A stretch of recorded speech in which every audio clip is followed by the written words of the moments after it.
ریاست کی بات کر رہے ہیں تو یہ بات عجیب سی لگ رہی ہے، اسلامی ملک میں اسلامی ریاست وغیرہ۔ چلو تھوڑا سا اس کو تاریخی پس منظر میں آپ کو لوگوں کو کچھ بتاتا ہوں۔ 1947 میں جب پاکستان بنا تو پاکستان بننے سے پہلے کے تھوڑے سے عوامل دیکھ رہے ہیں کہ ایک طرف رشیا تھا، ایک طرف امریکہ تھا، ان دونوں کی آپس میں بڑی شدید قسم کی لڑائی تھی اور ان دونوں کا آپس میں بڑا جھگڑا چل رہا تھا۔ یہ بھی میں آپ کو بتاتا چلوں کہ یہ دونوں سوچیں پیدا کرنے والی ایک ہی طاقت ہے، رشیا کو بنانے والی اور امریکہ کو بنانے والی طاقت ایک ہی ہے، اور وہ وہی طاقتی طاقت ہے۔ انہوں نے ایک طرف سے ادھر دنیا کھڑی کری، ایک طرف سے ادھر دنیا کھڑی، کیونکہ ڈیوائڈ اینڈ رول جو آپ سنتے ہیں تو یہ کسی برطانیہ کا نہیں ہے، یہ اوور آل ایک پالیسی تھی۔ اس میں کیا ہوا کہ انہوں نے پہلے کیا بنایا، پہلے انہوں نے بنایا امریکہ اور دوسری طرف انہوں نے بنا دیا یہ روس، دونوں کو الگ الگ سسٹمز کے اوپر کر دیا۔ بنانے والے دونوں، آئی ریپیٹ، کہ وہ ایک طاغوتی سوچ تھی۔ ان کی دنیا بھر میں آپس میں لڑائی دکھاتے چلے گئے، پوری دنیا کو ان دو حصوں میں بانٹتے چلے گئے، کتنا لاکھوں کروڑوں آدمی اس نظام کے اوپر مروا دیے۔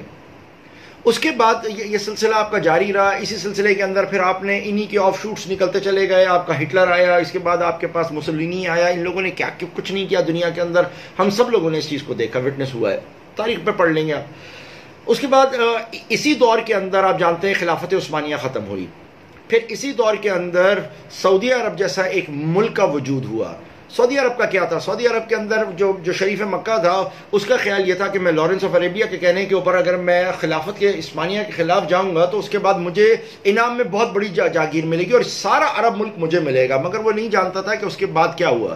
اس کے بعد انہوں نے عرب ملک کے اس کے بیٹوں میں تقسیم کرتے کرتے در تقسیم اتنا عرب کو کمزور کر دیا، جو اس پہلے خلافت عثمانیہ میں مضبوط تھا وہ بالکل ختم ہو گیا اور کمزور ہو گیا۔ شریف مکہ کو کچھ نہیں ملا اور پھر بہت برے انجام میں شریف مکہ مرا، کبھی یہاں گیا کبھی وہاں گیا، کسی نے اس کو اپنا اون نہیں کیا۔ یعنی جو بھی لیڈر دکھاتے ہیں اس لیڈر کے پیچھے سے ایک اور نیا نیچے سے لیڈر نکل کے آتا ہے۔ یہ سلسلہ آپ کا اس کے ساتھ ہوا۔ اسلام کی صورتحال بالکل کمزور ہو گئی، جو خلافت تھی وہ مکمل طور کے اوپر ٹوٹ گئی۔ پھر اس کے بعد ورلڈ وار ٹو کے بعد جو دنیا کا نقشہ اس حد تک کمزور ہوا کہ پاکستان کو جو جلا ملی وہ ملی اس بات کے اوپر، لا الہ الا اللہ کے اوپر، اور اس لا الہ الا اللہ کے نعرے کے اوپر لوگوں نے ہاتھ پاؤں کھول کے لڑائی کری، ساری جو ہمت ہوئی، اور پھر فائنلی ہم دیکھتے ہیں کہ پاکستان کا وجود بن گیا، اور پاکستان بن گیا اور یہ اللہ تعالیٰ کا وہ ہو گیا۔ اب آ جاؤ اسلامی ملک کے اوپر کہ پاکستان آیا اسلامی ملک ہے، تو جو پہلا آبجیکٹو ریزولوشن پاس ہوا اس کے اندر ایک بڑا واضح قانون تھا جو آج تک آپ کا آئین کا حصہ ہے، وہ یہ ہے کہ اس ملک میں کوئی ایسا قانون نہیں بنے گا جو اللہ اور اس کے رسول کے خلاف ہو۔ یعنی حاکمیت اعلیٰ اللہ تعالیٰ کی ہوگی، جو اسلام کا بنیادی اصول ہے کہ حاکمیت اعلیٰ اللہ تعالیٰ کی تصور کی جائے۔ اور جب حاکمیت آپ اللہ کی تصور کر رہے ہو اور مکمل کر رہے ہو تو اس کے بعد پھر آپ کی ضرورت پیش نہیں آتی کسی اور چیز کی، پھر قانون وہ ہوگا جو اللہ تعالیٰ نے بنایا۔ ہاں باقی معاملات میں آپ آزاد ہو، مطلب یہ تھوڑی ہے قانون کے اندر کہ آپ کو یہ بھی بتایا جائے گا کہ کپڑا کیا پہننا ہے، اٹھنا کیا ہے، بیٹھنا کیا ہے، آفس کی ٹائمنگ کیا ہوگی۔ یہ تو مشورے سے حل ہوتے ہیں۔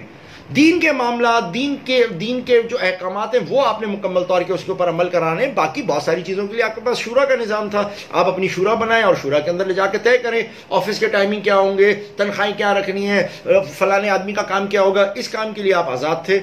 تو آبجیکٹو ریزولوشن میں بھی یہ چیز تھی۔ پھر اس کے بعد آپ کا ابھی پاکستان کے اندر کوئی اسلامی نظام قائم نہیں ہے۔ چلتے چلتے آپ آ جائیں، ایوب خان کا دور بھی گزار دیں۔ ایوب خان کے دور گزارنے کے بعد ایوب خان کے لیے تو یہ یہاں تک آتا ہے کہ وہ اسلامی جمہوریہ پاکستان کا نام ہی چینج ہو گیا تھا، وہ صرف ریپبلک آف پاکستان ہو گیا تھا۔ ٹھیک ہے، کیا پاکستان اسلامی ملک تھا؟ کہاں ہے ساری تنظیمیں، کہاں ہے وہ سارا وہ شور جہاں پہ جس کے لیے ہم نے کٹے مرے اور لوگ یہاں پر آئے، کدھر گیا وہ ساری چیز؟ ٹھیک ہے، پاکستان بن گیا۔ اب آپ آئیں اور آئیں اسلامی ملک کی آپ بات کریں اور تھوڑا سا قریب آؤ۔ مجھے یہ بتاؤ 1975 تک بھٹو صاحب کی حکومت ہے اور پاکستان کے اندر شراب کھلے عام بکتی ہے۔ آپ کو سی وی او کے اوپر ایک بہت بڑا آپ کے لیے وہ کسینو بنایا گیا، سی وی او کے سارے اپارٹمنٹس بنائے گئے، فار واٹ؟ صرف لاس ویگس جیسا ارادہ تھا، لاس ویگس ٹائپ کا بنانے کی ایک جگہ بنانے کا ارادہ تھا۔ کس دور میں ہو رہا تھا؟ اسلامی ملک تھا پاکستان۔ کون سے قانون کے تحت آپ کے اسلام چل رہا ہے؟ یعنی 1975 تک کی میں بات کر رہا ہوں کہ 75 تک کے اندر پاکستان کے اندر شراب عام تھی، آپ کے سنیما کے اندر XXX موویاں چلتی تھیں۔ یہ باتیں کوئی ڈھکی چھپی تو نہیں ہے۔ کون سا اسلامی ملک؟ کدھر ہے اسلامی ملک؟ مگر 1970s کے بعد ایک بہت ہی اہم کام شروع ہوا۔ میں نے جو پرانی تاریخ بتائی اب تھوڑا سا کنیکٹ کرو کہ اب انہوں نے اس دنیا کو ختم کرنا شروع کیا۔ کس کو؟ اب انہوں نے ختم کیا USSR کو، اور ایک ورلڈ پاور بنانے کے لیے انہوں نے USSR کو کمزور کرنا شروع کیا، اور پوری دنیا میں ہم دیکھتے ہیں کہ اسلامی تحریکیں اٹھ کے کھڑی ہو جاتی ہیں۔ پاکستان کے اندر ایک اسلامی تحریک نظر آتی ہے انہی دور میں، ہمیں ادھر سوڈان میں نظر آتی ہے، ہمیں ادھر آپ کی یہ جو ہے انڈونیشیا کے اندر نظر آتی ہے، ہمیں ایران میں نظر آتی ہے، ہمیں افغانستان کے اندر نظر آتی ہے۔ یہ اچانک اسلامی نظام پوری دنیا میں نظر آنا شروع ہو جاتا ہے۔ ادھر بھٹو صاحب اس کے اوپر عمل کرنا شروع کر دیتے ہیں، اور پھر بھٹو نے تو تھوڑی شروعات کری، اور اس کے بعد پھر وراثت میں ملا ضیاء صاحب کو، تو ضیاء صاحب نے اسلام کی بات شروع کر دی۔ اب ایک اسلامی یہ ایک پورا ٹائم ہے جس کے اندر چل رہا ہے۔ اس کے اندر سعودی عرب کے اندر سب سے بڑا کام ہوا ہے۔ سعودی عرب کے اندر کنگ خالد کے دور کے اندر کیا ہوا، ایک شخص نے وہاں جا کے آپ کے ایک پوری فوج نے جا کے قبضہ کر لیا، ایک مسلح جد و جہد کرنے والے لوگوں نے جا کے آپ کے بیت اللہ پہ قبضہ کیا، اور وہاں پر انہوں نے مہدی بھی ڈکلیئر کیا۔ ساری چیزوں کو چھوڑیں، اس واقعے کو بھی چھوڑیں، اس کی ڈیمانڈ کیا تھی؟ اس کی ڈیمانڈ صرف یہ تھی کہ ہم ایک اسلامی ملک میں رہتے ہیں اور یہاں پر اسلامی نظام ہونا چاہیے۔ اس ڈیمانڈ کے اوپر اس نے یہ کام کیا تھا، اور آپ 79 کے بعد جو سعودی عرب کی آج آپ موجودہ شکل دیکھتے ہیں، یہ 79 کے بعد بنی ہے۔ افغانستان کے اندر اسلام کی اچانک بات 79 کے بعد ہوئی۔ اس سے پہلے افغانستان تو آپ کا بالکل کھلا وہ تھا۔ اس کے اوپر میری ایک ویڈیو بھی موجود ہے، میں نے ایک لیکچر دیا تھا جو ریکارڈڈ ہے، جس میں نے افغانستان کی تاریخ بتائی کہ اس کے اندر اسلام تو کبھی رہا ہی نہیں ہے، یعنی ماڈرن والے دور کے اندر پرانے بادشاہوں کو اگر آپ نکالیں گے تو اسلام تو تھا ہی نہیں وہاں۔ تو شروع سے جو چیز رہی ہے وہ کیا تھی؟ وہ تو بالکل ہی ایک کھلے ڈلے لوگ تھے۔ پرانی تاریخ آپ اس کی افغانستان کی پڑھ لیں، وہاں اسلام آ جاتا ہے۔ پاکستان کے اندر اسلام آ جاتا ہے جو کھلا ڈلا ملک تھا۔ سوڈان کے اندر آ جاتا ہے مہدی، وہاں پہ تو مہدی نام کا بندہ اٹھ کے آ جاتا ہے۔ سعودی عرب کے اندر آ جاتا ہے، ایران کے اندر آ جاتا ہے۔ الگ الگ ملکوں کے اندر اس دور میں اسلام نکلتا ہے، اور پھر اس کا ڈراپ سین کب ہوتا ہے؟ 9/11 کے اندر۔ 9/11 میں فائنلی ڈراپ سین ہوتا ہے، اور ڈراپ سین ہونے کے بعد اب مسلمان باقاعدہ طور کے اوپر دشمن بن جاتے ہیں۔ جیسے پہلے دشمن USSR تھا، اب دشمن بن گئے مسلمان۔ تو دنیا کو ایک دشمن کی ضرورت ہے، ان طاغوتوں کو ایک دشمن کی ضرورت تھی۔ تو وہ دشمن پہلے USSR تھا، تو بعد میں وہی دشمن آپ کا کون بن گیا؟ آپ کا مسلمان بن گیا۔ اب پوری دنیا میں جو جھگڑا ہوتا ہے وہ مسلمان کے اوپر ہوتا ہے۔ آپ زیادہ پیچھے نہیں جائیں، کچھ عرصے پیچھے جائیں تو آپ کو نظر آئے گا جتنی بھی برٹش موویاں ہیں ان میں یا تو جرمنی کو دشمن دکھایا ہالی ووڈ نے، یا پھر انہوں نے رشیا کو دکھایا کہ رشین ایجنٹس یہ ایجنٹس، اور اب جتنی فلمیں بن رہی ہیں وہ ساری کی ساری مسلمانوں کے اوپر بن رہی ہیں۔ ان کو ایک دشمن چاہیے اور مسلمانوں کو انہوں نے دشمن کیا، اور 70s کے بعد جو ہے یہ ایک اسلاموفوبیا ایک قسم کا اٹھا ہے۔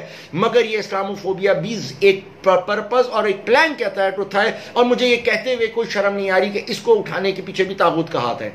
طاغوت نے اپنے مقصد سے اس اسلام کا ذکر کیا ہے، اسلام کی مسلمان لوگوں نے نہیں کیا۔ اور مجھے بدقسمتی سے یہاں دکھ ہوتا ہے کہ ہماری کوئی بھی اسلامی تنظیم، کوئی تحریک اس کے اوپر سوائے ڈاکٹر اسرار احمد کے، جنہوں نے عملی کام کیا اس کے اوپر کہ خلافت کا نظام نافذ ہونا چاہیے، خلافت کے لیے جد و جہد کی ہو، باقی کسی نے کام نہیں کیا۔ وہ ووٹ کو بیعت کی پرچی سمجھ کے آج تک اس کے پیچھے لگے ہوئے، کبھی آپ کو اس سے کچھ حاصل نہیں ہو سکتا۔ اس کے لیے اسلام کی جو ایکچوئل جد و جہد ہے وہ کبھی بھی نہیں کی گئی ہے، آج دن تک نہیں ہوئی ہے۔ تو آپ اپنے ذہن میں اس بات کو بٹھا لیں کہ اسلامی نظام کبھی نافذ نہیں ہوا۔ ہاں، پاکستان کے اندر آپ نے شرعی عدالت بنائی، مگر آپ نے اس کے ہاتھ پاؤں باندھ دیے، یہ کہہ کے کہ آپ فلانے معاملات کے اوپر، آئینی قوانین کے اوپر آپ بات نہیں کر سکتے، آپ مالیاتی نظام کے اوپر بات نہیں کر سکتے، آپ دیگر معاملات پہ بات نہیں کر سکتے۔ تو ان کو کس لیے وہاں پہ چھوڑا گیا ہے؟ یعنی آپ نے ان کو اختیارات دینے کے بعد کچھ دیا کچھ نہیں دیا، تو یہ قرآن کی آیت کی خلاف ورزی ہے، جس میں قرآن کہتا ہے کہ اللہ تعالیٰ صاف فرما رہے ہیں کہ تم کیا کچھ حصے کو چھوڑتے ہو اور کچھ کو لیتے ہو؟ دین کے اندر داخل ہونا ہے تو پورا داخل ہونا ہے۔ یہ تھوڑی ہے کہ جو چیز ہمیں پسند آئے گی، یہ تو یہودیوں کا کردار تھا، انہوں نے یہ کردار ادا کیا کہ جو اپنی مرضی کی چیز تھی اس کو تو پسند کرتے تھے، جو ان کی چیز نہیں تھی اس کو چھوڑ دیا کرتے تھے۔ تو ہم نے کون سی یہ وفاقی شرعی عدالت بنائی؟ ہم نے قانون، ہم نے آئین کے اندر وہ اس کو رکھا، آپ کا اسلامی نظریاتی کونسل کو، مگر اس کے اندر شرط یہ لگا دی ہے کہ آپ کی کوئی بھی بات بائنڈنگ نہیں ہے، اس کو طے ہماری اسمبلی کرے گی۔ اور اسمبلی میں کون لوگ بیٹھے ہیں؟ جن کے لیے چیف جسٹس کہتا ہے کہ اگر میں 62 اور 62 آرٹیکل کے اوپر آ جاؤں، 61 اور 62 کے اوپر آ جاؤں تو پوری اسمبلی فارغ ہو جائے گی۔ کیا وہ اسلامی نظریاتی کونسل کے اوپر بات کے اوپر عمل کر سکتے ہیں؟ تو ہمیں نظر آتا ہے کہ اسلام کا صرف نام یوز کیا گیا اور کبھی اسلامی نظام نافذ نہیں ہوا۔ لہٰذا ہم لوگ جو کام کرنا چاہ رہے ہیں اور ہم جو بات آج مطالبہ کر رہے ہیں وہ یہ کہ اصل اسلامی نظام حکومت ہو، اس کے اندر آپ ذہن میں رکھیں. یہ تفصیلی بات ہے، یہ میں آگے جواب دوں گا اس کے بعد. اس کے اوپر پورا ہمارا نصاب جو ہے موجود ہے، جو اسلامی انقلاب ایک راستہ جو کتاب ہے، اس کے اندر اس سب کا تذکرہ موجود ہے کہ اگر ہم اس نظام کو نیا کرتے ہیں اور نیا بناتے ہیں تو کیا ہوگا اور کس طریقے سے پھر ہم اس نظام کو یہاں نافذ چلیں گے. تو میں آپ کو بتا رہا ہوں کہ جو مین احکامات ہیں، یعنی عقائد دین کے مطابق ہوں گے اس ملک، اسلامی ملک میں. ہمارے اخلاقیات دین کے مطابق ہوں گے، اخلاقی معاملات ہمارے دین کے مطابق ہوں گے، ہماری عبادات دین کے مطابق ہوں گی، اور حدود اور تعزیرات دین کے مطابق ہوں گے. اس کا مطلب یہ ہے کہ جب ہم اپنے دینی نظام کی ابتدا کریں گے تو اس کی ابتدا ہمارے دینی نظام کی ابتدا جو ہے وہ ہاتھ کاٹنے سے نہیں ہوگی، بلکہ ایک فلاحی ریاست سے ہوگی. پہلے عوام کی برابری سے ہوگی، لوگوں کے عقائد کو درست کرنے سے ہوگی، انصاف کے ساتھ ہوگی. اس کے بعد ہم آگے کی طرف دیگر معاملات کی طرف آہستہ آہستہ کر کے بڑھیں گے. سب سے پہلے ہمیں اپنے اخلاق کو اسلامی اخلاق کے مطابق بنانا ہوگا جو دین کا حصہ ہے. ہمیں پھر اپنے معاملات کو دین کے مطابق بنانا ہوگا. معاملات سے مراد کون سے والے معاملات ہیں بھائی؟ جو چلنے والے معاملات ہیں اس کے اندر تو ہمیں قانون سازی کا اختیار ہے، اسمبلی موجود ہوگی. کیا ہمارے رسول اللہ مشاورت نہیں کرتے تھے؟ سب سے بڑی اسمبلی تو رسول اللہ کی تھی جو مشورہ کرتے تھے. احد کے میدان میں باہر لڑنا ہے، اندر لڑنا ہے، کس طریقے سے لڑنا ہے، یہ تو آپ نے مشاورت سے کیا. پھر کیا ہمارے پاس وہ واقعہ موجود نہیں ہے جس میں آپ نے کہا کہ کھجوروں کے ساتھ تم اس میں یہ زخم کیوں لگاتے ہو، بہتر ہے تم نہ کرو، اگلی دفعہ فصل کم آئی تو آپ صلی اللہ علیہ وسلم نے فرمایا کہ میں تمہیں دین کی جو بات کروں اس کو تم نے بالکل عین اسی طریقے سے لینا ہے، مگر میری جو یہ شرعی بات ہے، اس کی جو دنیاوی بات ہے تم لوگ اس کو بہتر سمجھتے ہو. تو دنیاوی معاملات میں ہمیں آزاد رکھا گیا ہے، مگر پرنسپل، اکنامک پرنسپل، سود نہیں ہوگا. اس کا مطلب یہ تھوڑی ہے کہ آپ بین الاقوامی تجارت نہیں کریں گے. اس کے لیے بیٹھے نا اسمبلی، آئیں نا بڑے آئیں ذرا حفیظ پیرزادہ صاحب جیسے لوگ آئیں جو اپنے آپ کو بڑا چیمپئن سمجھتے ہیں نا، آئیں آ کے بتائیں ہمارے کو کہ بغیر سود کے بینکاری نظام کیسے چل سکتا ہے. بتائیں نا آپ ہمارے کو. مولانا تقی عثمانی صاحب آپ کے پاس بیٹھے، وہ آپ کو بتائیں گے کہ کیسے چل سکتا ہے.